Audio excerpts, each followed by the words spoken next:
O louco vai comer teu cu. Ele te come, te come, te come. E aí, divos e divas, como vocês estão? Vamos para mais uma resenha.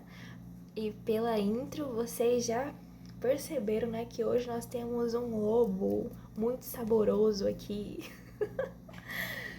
Nós temos Garras, da autora nacional Liz Vilas Boas. Bom, o gênero é romantasia, romance com fantasia, né? E se passa em meados de 1920, no Rio de Janeiro.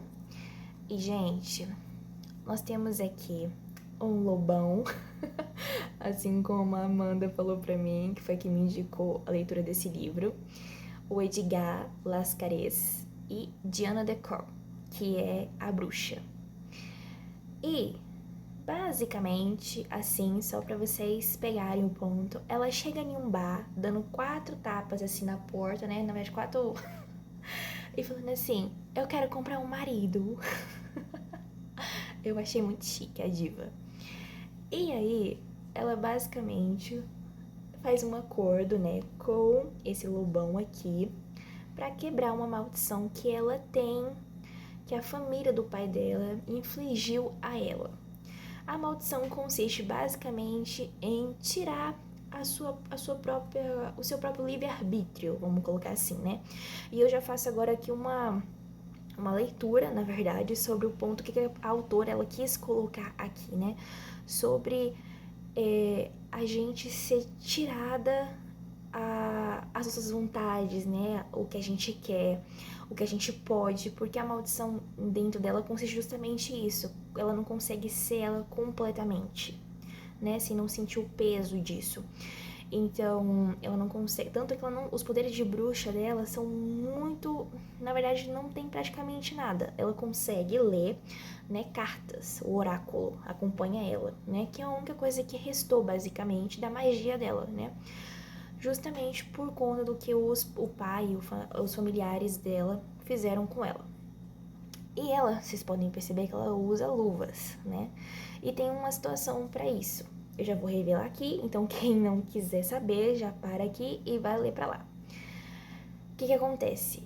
Ela foi queimada as mãos quando era pequena pelos irmãos, né? Justamente por uma atitude de maldade já mesmo dentro deles, assim, sabe? E aí ela usa essas luvas. Ela não aguenta nem ver, né, e tudo mais. Isso transforma ela, tipo, traz uma coisa muito mal pra ela. E também quando eu li essa cena foi difícil. E aí o que acontece? A gente só fica sabendo disso muito mais pra frente no livro, tá? Mas no início, assim, tem uma cena que eu acho muito bonita, que ele quer dar um presente. Por mais que era um acordo ali entre eles, ele já tava começando, sabe? E aí ele quer dar um presente pra ela de casamento. E aí ele vai numa loja com ela, só que assim, ela já sabe, né, a forma como ela é tratada, e naquela loja já tinha pessoas que são muito ruins com ela. Só que ele não sabia, obviamente. E aí, o que acontece? Ele chega lá pra poder comprar um presente pra ela, né? Seria, tipo, acho que uma luva. E aí a vendedora trata super mal ela, assim, falando de uma maneira bem, sabe, jogando ela pra baixo. Ele não gosta, ele fica puto com aquilo. Eles vão embora. E aí ele tá... Depois só vem a notícia que queimou, que a loja tava pegando fogo, alguma coisa assim. Ou seja, ele tacou fogo na loja só por conta do que a vendedora fez com ela ali. Sabe, eu achei maravilhoso. É um lobo muito saboroso esse aqui. E aí... Mas agora tirando essa parte engraçada e ao mesmo tempo difícil, tipo, pra mim, acho que... E é justamente quando ela revela, né? Porque ela revela pra ele, né? As marcas. E aí ela conta, né? A situação. Mas agora tirando essa parte totalmente dolorida, aí nós vamos pra uma outra que também me pegou muito dentro desse livro, dentro dessa romantasia, que mexeu demais comigo, que é sobre... O que acontece? Nós temos uma matriarca, né, dentro da parte dos lobos, né, a lobona mais velha, ela é chamada Mimi. E aí, quando ele conta, isso bem aqui no início ainda do livro, tá? Quando ele conta que ele fez um acordo, uma parceria com a bruxa, ela fica puta com ele, né? Porque ela fala, ela só tá usando você e não sei o que, fica aquela coisa. Porque, tipo, bruxa e lobisomem aqui, pelo visto, não se dão muito bem. E aí, ele fala que não tem nada a ver, que é por conta que realmente precisa se fazer e faz esse monte de coisa aí. E aí, gente, quando ela vai conhecer a Mimi é super grossa, horrível com ela. E aí ela fala uma das coisas quais mais me pegou nesse livro. E há quem diga ainda que livro não fala com a gente. Porque fala, tá? Olha isso aqui, ela fala assim: aqui há bandidos e assassinos e tudo de ruim, mas somos uma família. Não espero que você seja capaz de entender isso. Literalmente foi uma flechada na Diana, né? Justamente porque a Diana sofre com a família dela, né? Ela tá tentando libertar de uma maldição que o próprio pai e os irmãos colocou nela. E os irmãos ficam tentando matar ela. E ela fala: você está presumindo bastante de uma única conversa. E aí vem a parte pior. Que essa sim foi uma facada. Que é: não preciso presumir nada. Você fede a solidão. E aí eu senti, né? Porque não tem como não sentir. Quem tem traumas, quem tem dores, sente. Isso aqui sente. E, gente, a Diana, obviamente, é isso que ela tá, porque ela tá sozinha, né? A família dela deixou ela sozinha, né? Então, e pela forma como a família se comportou com ela, obviamente, né?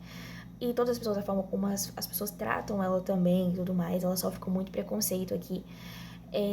É dolorido, sabe? E aqui ela já tava criando uma conexãozinha com o Edgar, mas ela se fecha de novo por conta disso, sabe? Então, assim, você sente a dor da personagem, sabe? E ela se retrai, né? Que ela sempre tem a cena que, tipo assim, ela sempre tá tendo que se colocar acima das suas dores, né? Então ela já se coloca: não, eu sou bem, eu tô bem, justamente pra se proteger, né? Então é uma das coisas que me pega aqui. Você Fede a Solidão, esse livro, pra quem acha que é só uma coisinha, não é. Então é isso. Bom, mas o demais da Romantasia eu achei muito bacana. A leitura é fluida, sabe? É uma das escritas mais legais, assim, que eu já vi de leitura nacional. E com certeza a construção dos personagens, a forma como eles se encontram, se envolvem. Então tem aquela coisa de enemies to love entre os dois do início, sabe? Mas depois ele vai aos poucos conquistando ela ali, né? Porque ela não tem confiança, por conta que ela sofreu muito, né? Tem isso. E aí, quando ela finalmente se entrega pra ele, é muito bonita, é muito bonito. Eu achei maravilhosa a forma como, sabe? E principalmente a forma como ele protege ela, gente. Sabe? É maravilhoso. E no final, que acho que é o ponto principal, que a Mimi ficar falando pra ela que ela jamais seria uma matriarca ali, porque ela jamais teria coragem de se atirar na frente pra tomar um tiro por eles, e ela literalmente faz isso, né? Então, acho que quando ela prova isso, né? Que ela prova o quanto que ela é foda pra caramba, né? Então ela ganha o respeito de todo mundo sofre, tudo mais, mas ela ficou viva, ela ficou bem no final. Isso que importa. Mas acho que pra mim o que esse livro mais me marcou foi aquela cena. Aquela cena doeu. Porque é justamente isso que às vezes a gente tem que se afastar de pessoas que a gente ama, de pessoas que realmente a gente cresceu. Porque por tanto machucar a gente, né? Então a gente precisa se afastar para conseguir viver melhor, vamos colocar assim. E a Diana, ela mostra isso aqui, né? Que a família dela, que ela amava e que era para amar ela também, machucou ela mais do que qualquer outra pessoa. Então, obviamente, o que acontece com essas pessoas que vivem à margem de famílias, elas são solitárias, né? Mas são escolhas. Porque ou é isso, ou é penar no emocional. Não é não? Fala até rindo porque tem que rir mesmo, né? É melhor rir do que chorar. Mas é isso, gente. Foi um livro que também acabou comigo nessa parte, com certeza. Mas é bonito, assim, a construção dos dois, sabe, de tudo. Então, assim, se puderem, deem uma chance aí pra romantasia brasileira. Eu considero Edgar e a Diana formam um casal incríveis. E até a próxima.